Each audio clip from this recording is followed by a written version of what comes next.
The burden of betrayal. The sun bathed the small village of Nyadima in golden light, casting a warm glow over the modest huts and lush green fields. Birds chirped in the distance, and the rhythmic pounding of millet echoed through the air as women prepared for the day. Among them was Adia, a young woman with a heart as pure as morning dew and a smile that could melt even the hardest of souls. She was known not just for her beauty but for her kindness, always the first to offer help to a neighbor in need. But behind her warm spirit lay dreams much bigger than the village she called home. Her dreams and struggles. Adia had always dreamed of becoming a fashion designer, crafting elegant dresses that would make any woman feel like royalty. Since childhood, she would take pieces of old fabric and sew them together, making tiny dresses for her dolls. But dreams came with a price, and for Adia, that price was poverty. Her father had passed away when she was just a girl, leaving her mother, Mama Nolia, to raise her and her younger siblings alone. Though Mama Nolia was strong, life had been cruel to her, and with no steady source of income, affording an education for Adia beyond secondary school was impossible. Fashion design, her mother had scoffed when Adia had first mentioned it. Who in this village will buy dresses made for the rich? Learn a real skill, maybe basket weaving or pottery. But Adia's dreams refused to die. Even without formal training, she watched closely when the village seamstress worked, memorizing every stitch. She believed that one day, she would leave Nyadima, go to the city, and make a name for herself. The unexpected news.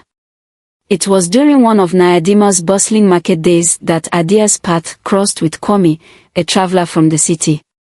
Tall and charming, with a deep voice that carried confidence, he was different from any man she had ever met. Kwame was a businessman, or so he claimed, and he spoke of places beyond the village, of tall buildings that touched the sky and streets filled with lights that never dimmed. He noticed Adia's keen interest in fashion and promised to take her to the city one day, where she could learn from the best designers. His words filled her with hope, and soon, admiration turned into love. He made her feel special, whispering sweet words under the moonlight, telling her she was destined for greater things. But one morning, everything changed. Adia woke up with a strange dizziness, gripping the wooden post of their hut for balance.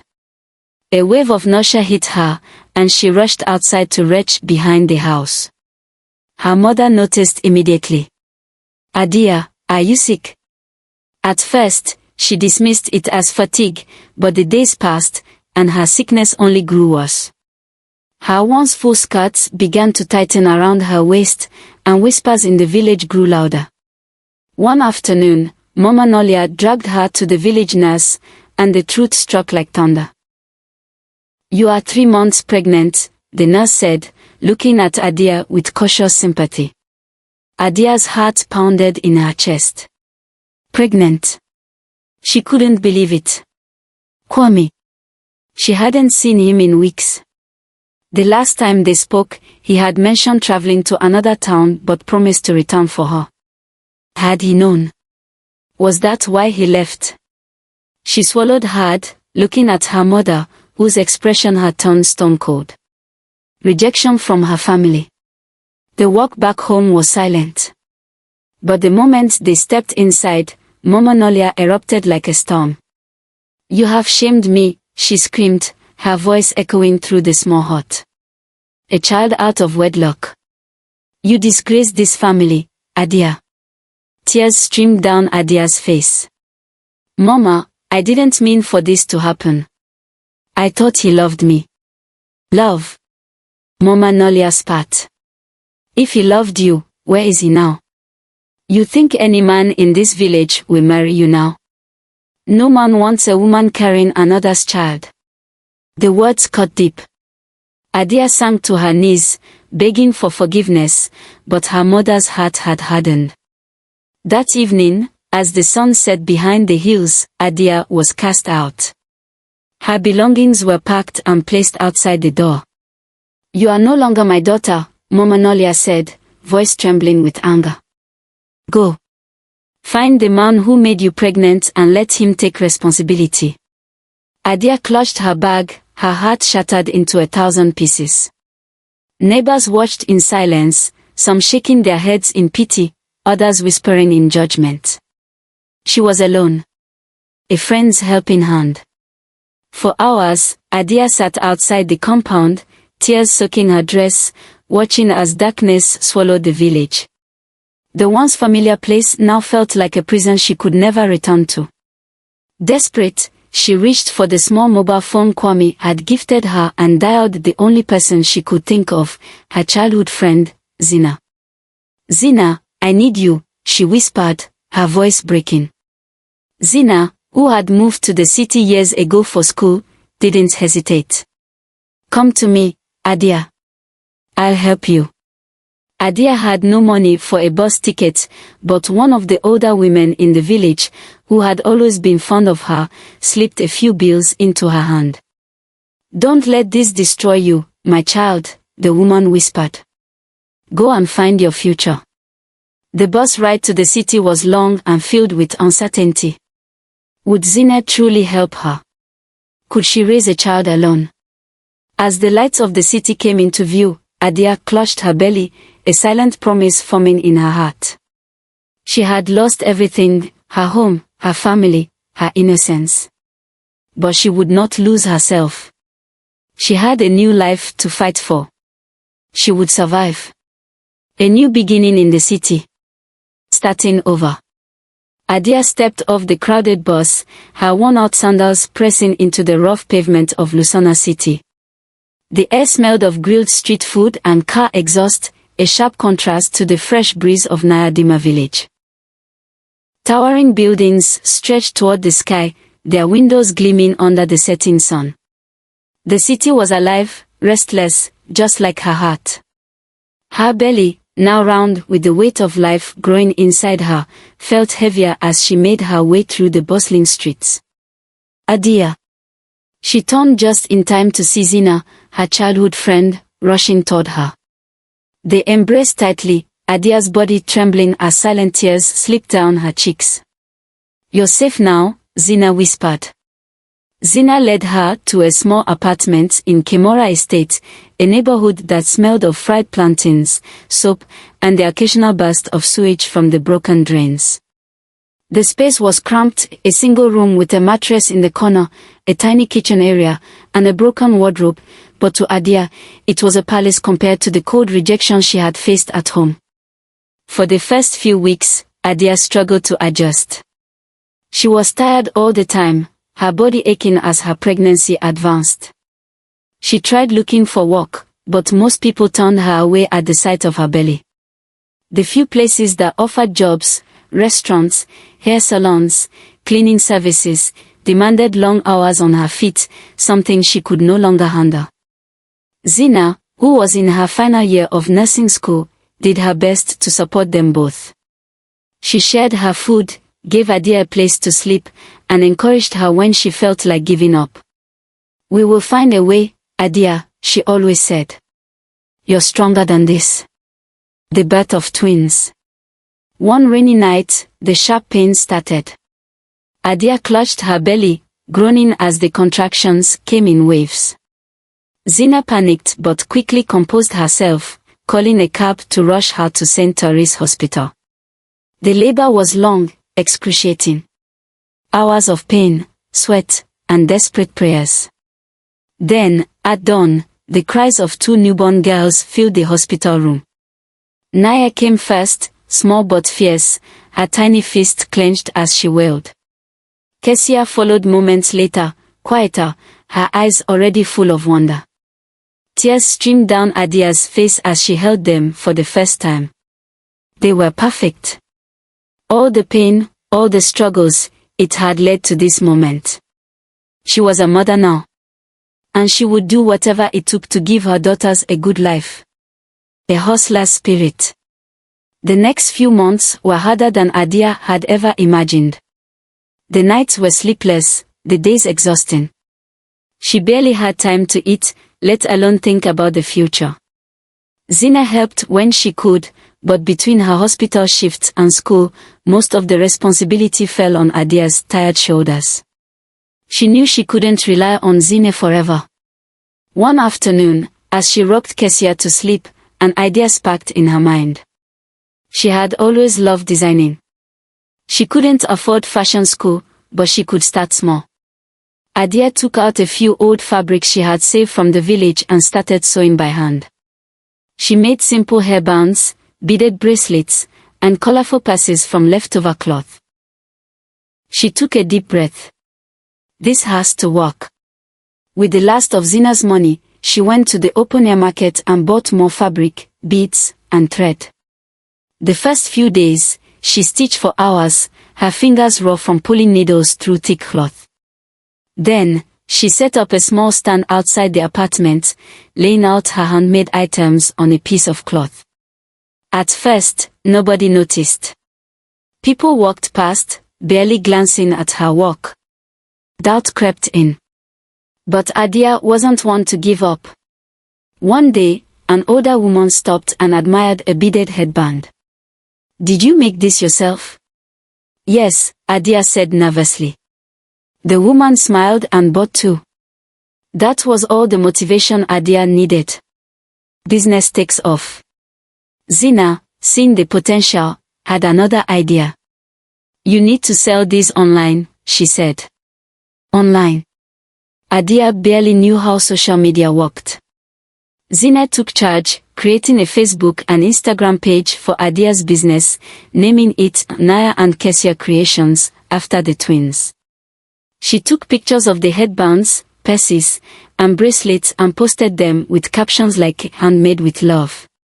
Support a young mother's dream." And it worked. Slowly, people started ordering. First, one order. Then 2. Then 10. Adia began receiving messages from customers asking if she could make custom designs. She barely slept, staying up long into the night, sewing while the twins lay beside her. "Mama is working hard for you," she whispered to them. Zina helped with deliveries, and within months, Adia's small business was thriving. She moved from the streets to selling in local shops, then expanded to larger online markets. The money started coming in, not much at first, but enough to buy food, diapers, and a new crib for the girls. Enough to let Adia believe that she could actually do this. Hope restored. With every passing day, life became a little easier. Adia moved into her own small apartment, nothing fancy but hers. She could now afford better clothes, healthier food, and even put some money aside for her daughter's future. And though she was still exhausted, she was happy. One evening, as she sat on the floor watching Naya and Kessia laugh and play, she realized something. She didn't need a man to save her. He was enough. She was their mother, their protector, their provider. And she was going to make sure her daughters would never feel abandoned the way she had. For the first time in a long time, Adia dared to dream again. Love finds a way. The charismatic Daira. The scent of fresh coffee and warm pastries filled the air at Café Soleil, a cozy little cafe where Adia often stopped after making her deliveries. It had become a small luxury she allowed herself, a cup of ginger tea and 10 minutes of peace before heading home to her daughters. That's where she first met Dairan. He sat across the cafe, dressed in a crisp navy blue suit, his gold wristwatch gleaming under the soft lighting. His smooth, confident presence made it impossible not to notice him. He was the kind of man who exuded success, the kind Adia once thought would never look her way. But that afternoon, as she packed up to leave, he approached her table with a charming smile. "I see you here often," he said, his voice warm and smooth. "I had to come over and introduce myself. I'm Dairan." Adia hesitated, glancing at her worn-out bag filled with fabric samples. She wasn't sure what a man like him could possibly want with her. "I'm Adia," she replied, offering a polite smile. "You seem busy all the time," Dairan noted. "Are you always working?" Adia chuckled softly. I run a small business. No rest for a hustler. Dairan nodded, intrigued. A hard-working woman, I like that. Their conversation was brief, but something about his confidence made Adia blush. As she turned to leave, he slipped a card into her hand. Let me take you to dinner sometime, he said, winking. Adia walked away, her heart racing. She wasn't sure if she was ready for love, but Dairan's presence had stirred something in her she hadn't felt in a long time, hope. A gentle romance. At first, Adia hesitated to call him.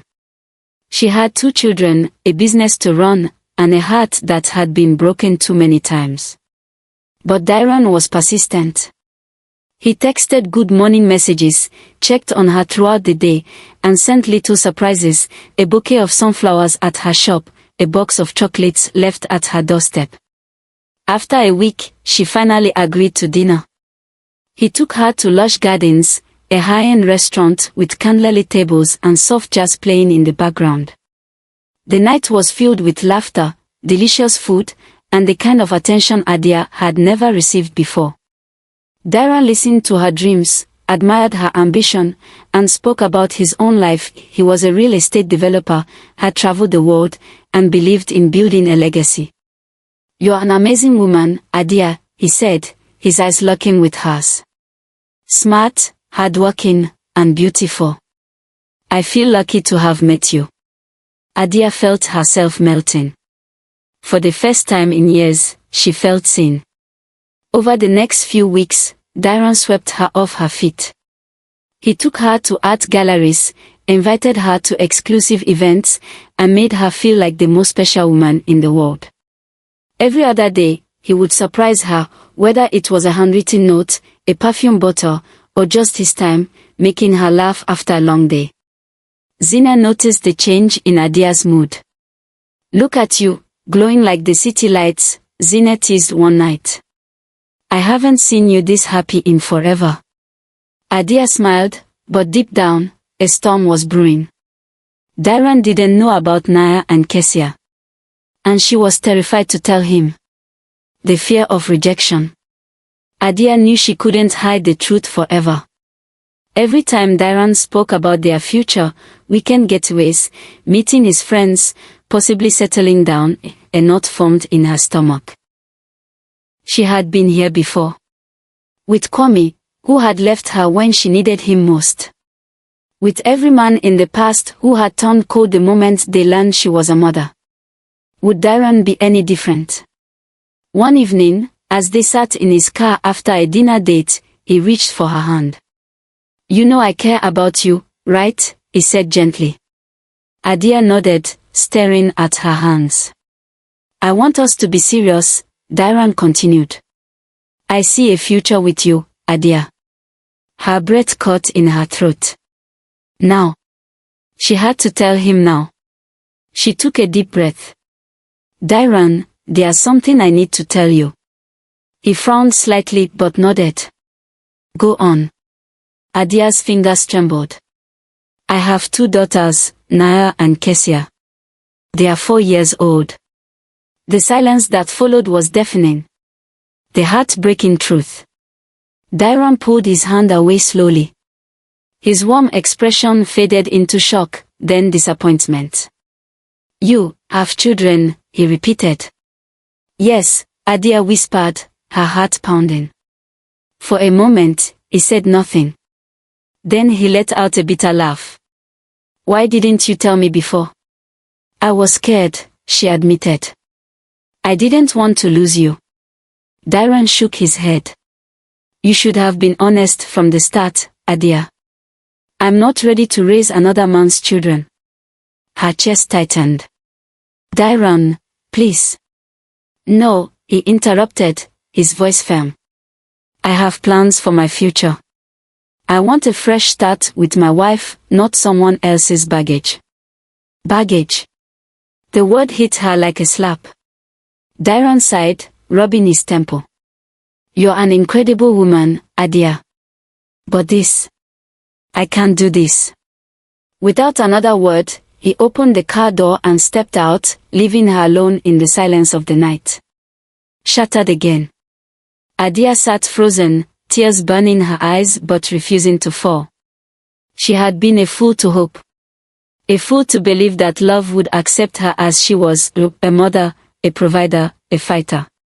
When she finally returned home, Naya and Kessia were fast asleep, their soft breathing the only sound in the tiny apartment.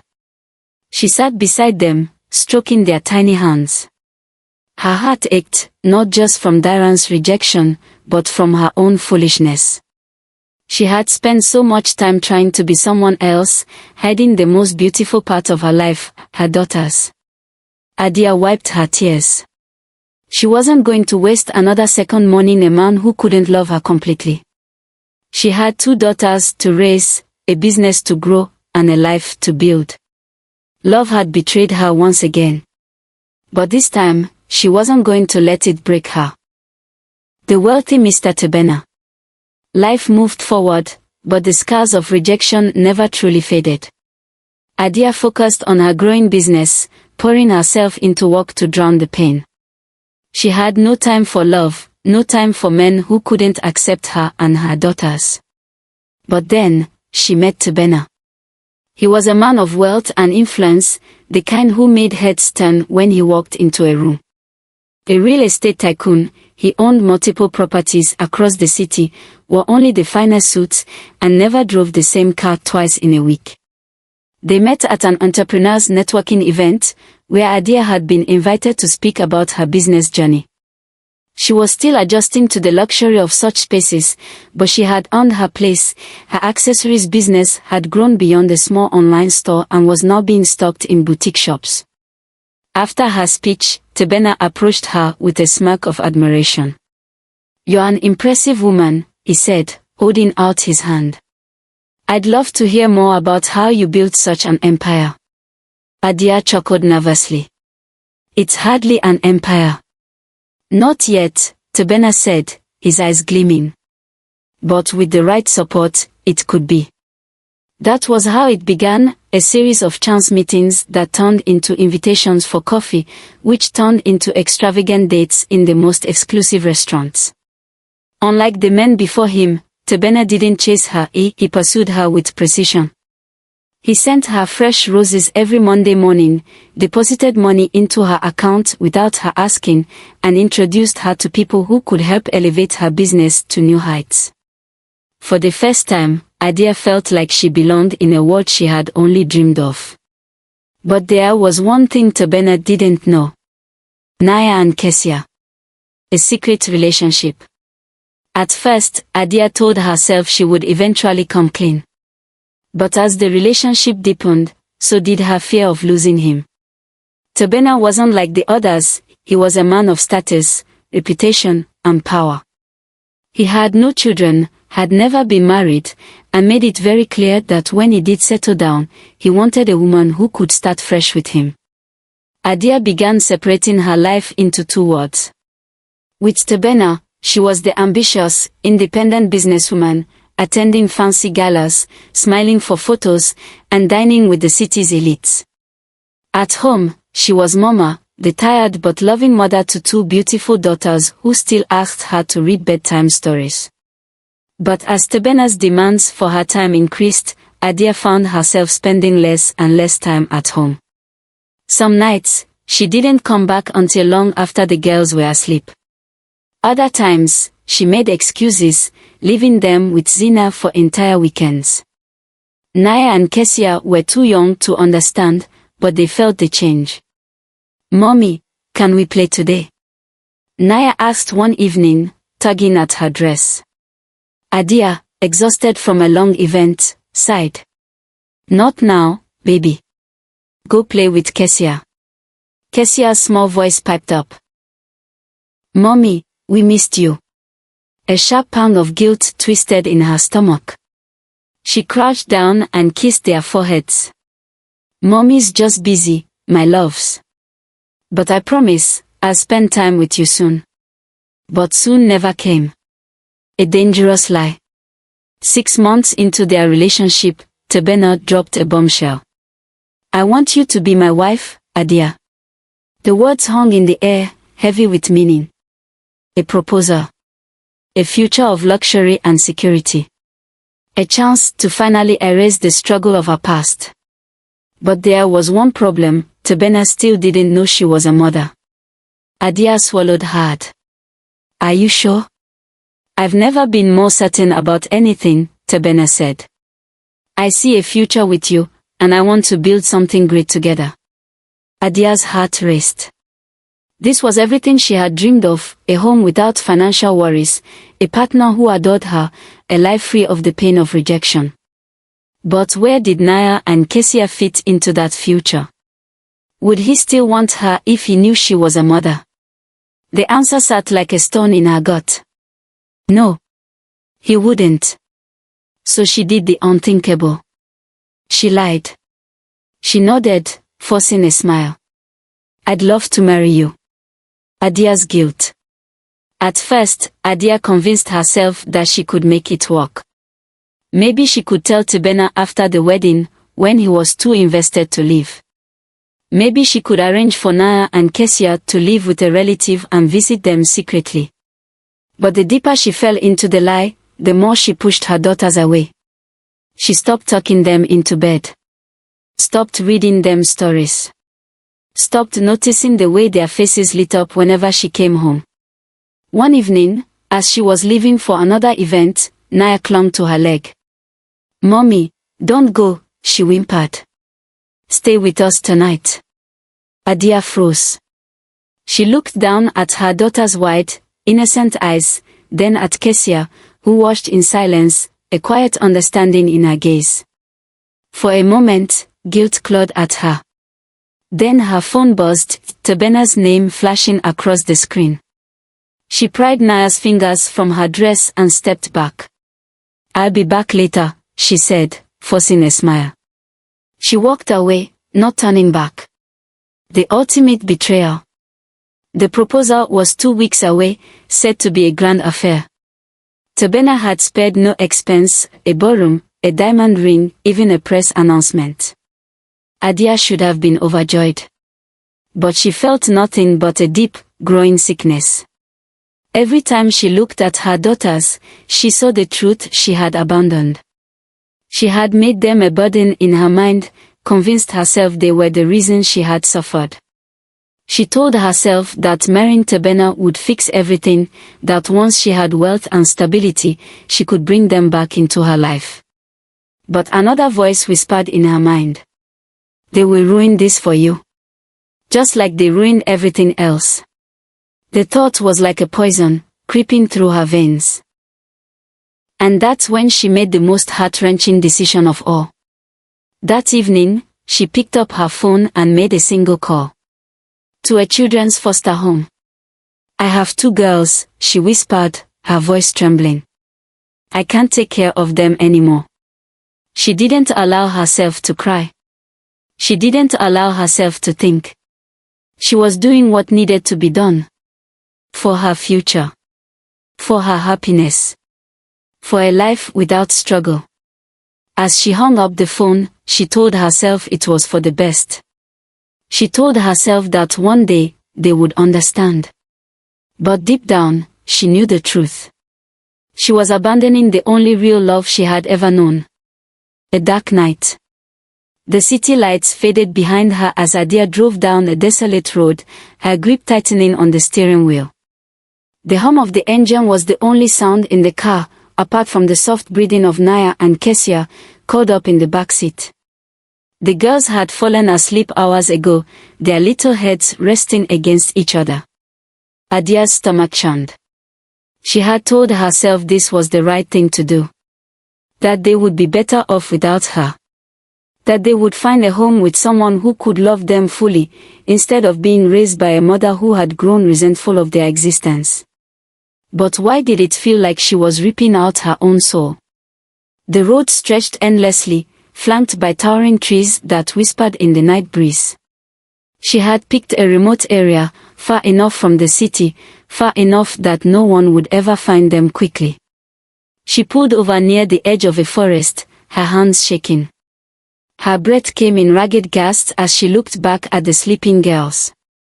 Their faces were peaceful, unaware of the betrayal that awaited them. Tears welled up in Adia's eyes. For a moment, she thought about turning around, about taking them home.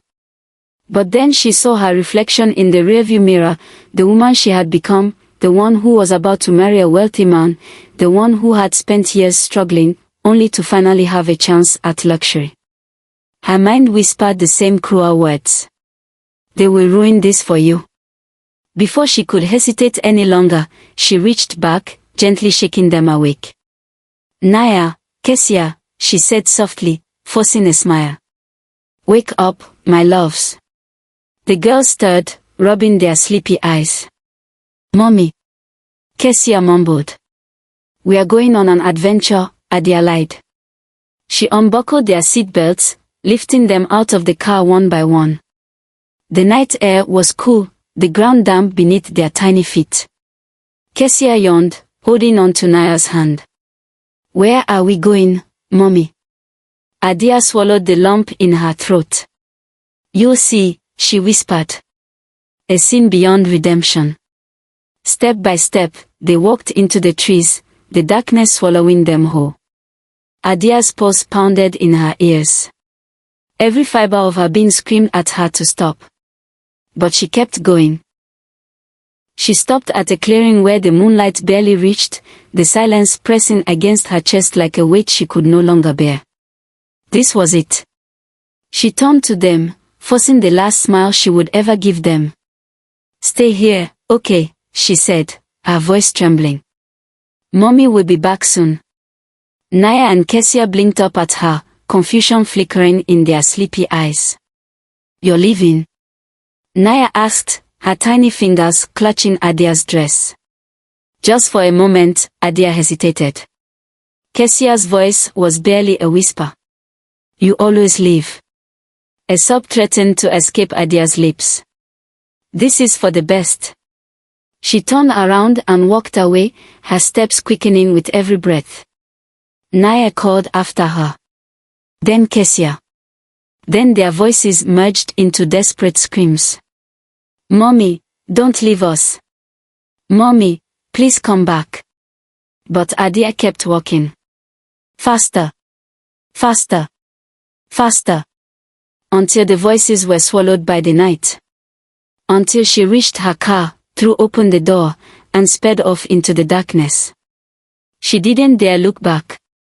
A heavy conscience. When Adia returned home, the silence of her apartment was suffocating. She had convinced herself that she would feel free. That this burden, the struggle of raising 2 children alone, had been lifted. But all she felt was emptiness. She poured herself a glass of wine. Then another. Then another. She stumbled to her bed, staring at the ceiling, waiting for relief to come. Instead, the weight of what she had done crashed down on her like a collapsing building. Her babies. Alone. In the dark. Calling for her. She pressed her hands against her ears, trying to block out the sound, but it was inside her now, a cruel echo that wouldn't stop. The next morning, she woke up in a cold sweat, heart pounding. But she forced herself out of bed. She had a wedding to prepare for. She had to focus. She had to forget. The ghost of the past. But the past refused to let go. The first night, she dreamed of Naya and Kessia. They were standing at the foot of her bed, their small faces pale and filled with sadness. Mommy, Naya whispered. Why did you leave us? Adia jerked awake, gasping for breath. It was just a dream. She convinced herself it was nothing. Until it happened again. And again. And then, she started seeing them during the day. She would be brushing her hair in front of the mirror, and for a split second, she would see Naya standing behind her, silent, watching. She would walk into the kitchen, only to hear a child's voice calling her name, but when she turned around, no one was there. At first, she tried to ignore it. Then, she started avoiding mirrors. Then, she stopped turning off the lights at night. But no matter what she did, they were always there. Watching. Waiting. Calling for her. Her life crumbles. As the wedding day approached, Adia began falling apart.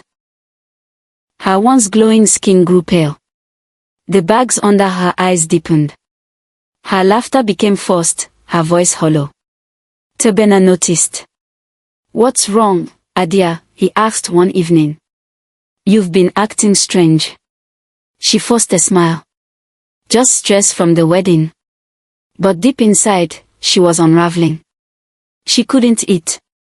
She couldn't sleep. And worst of all, she couldn't escape them.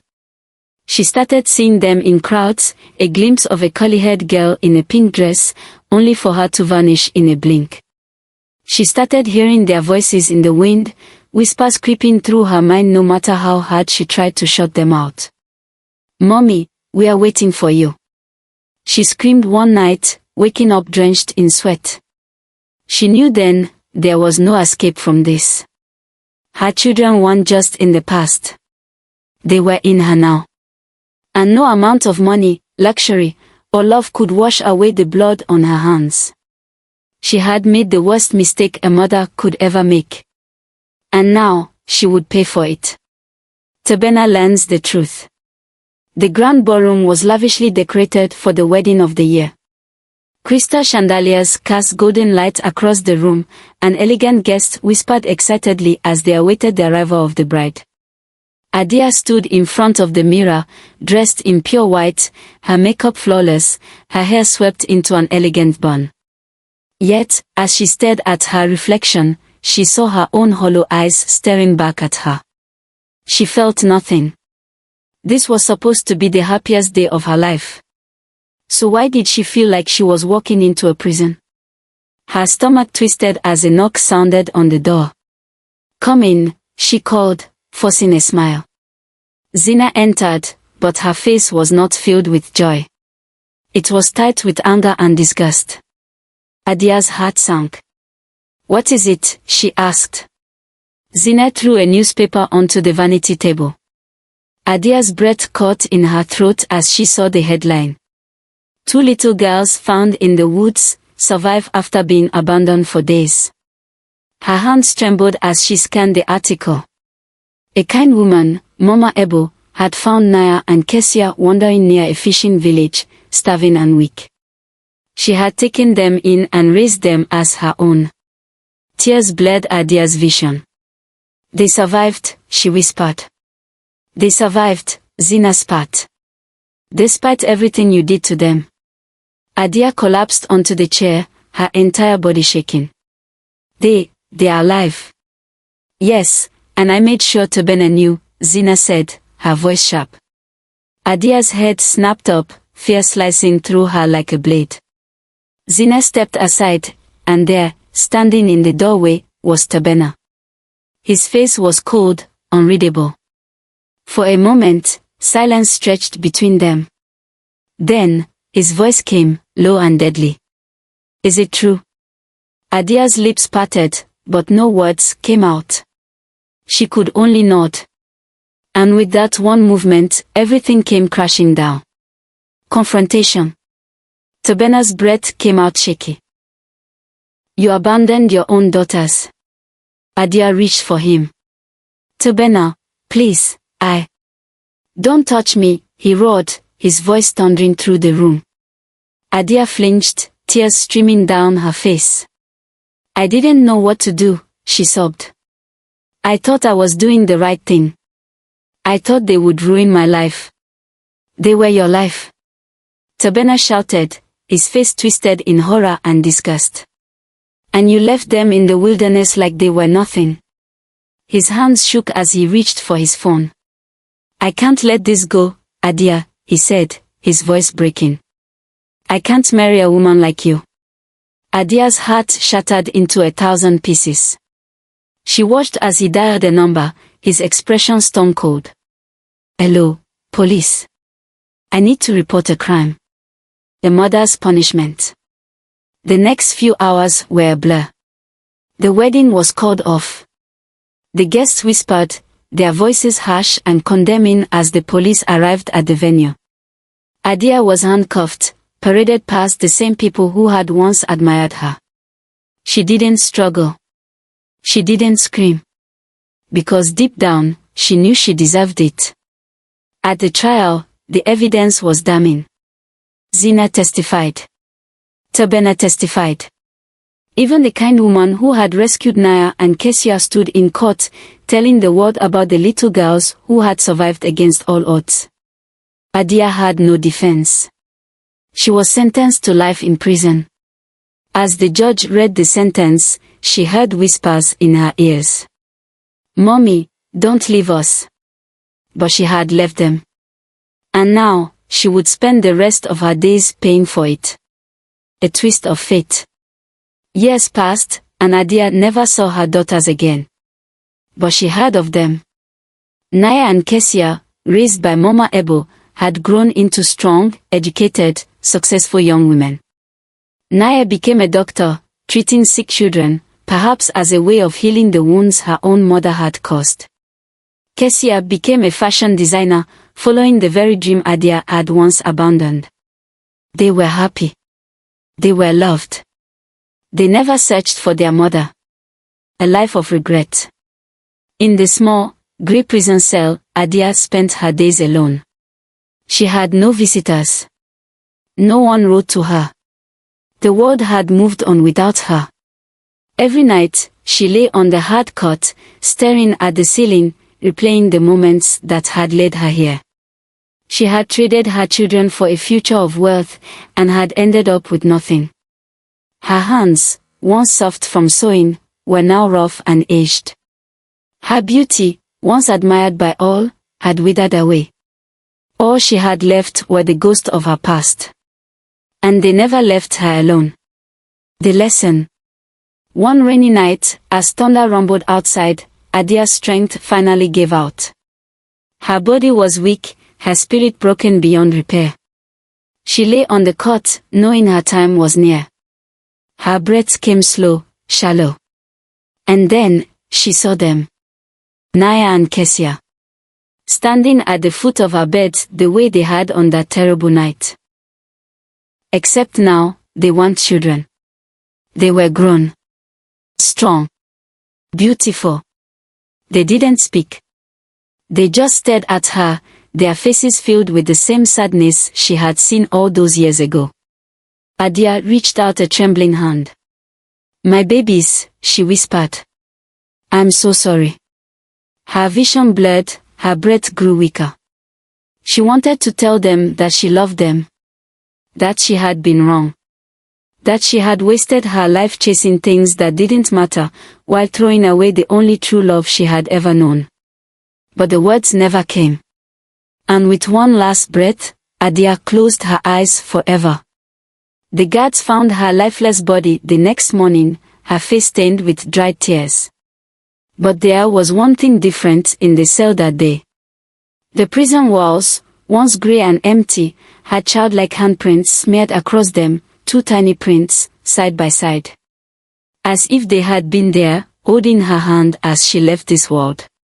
The guards whispered among themselves, shaken. But no one spoke of it again. For in the end, Adia had learned her lesson too late. And she had paid the ultimate price.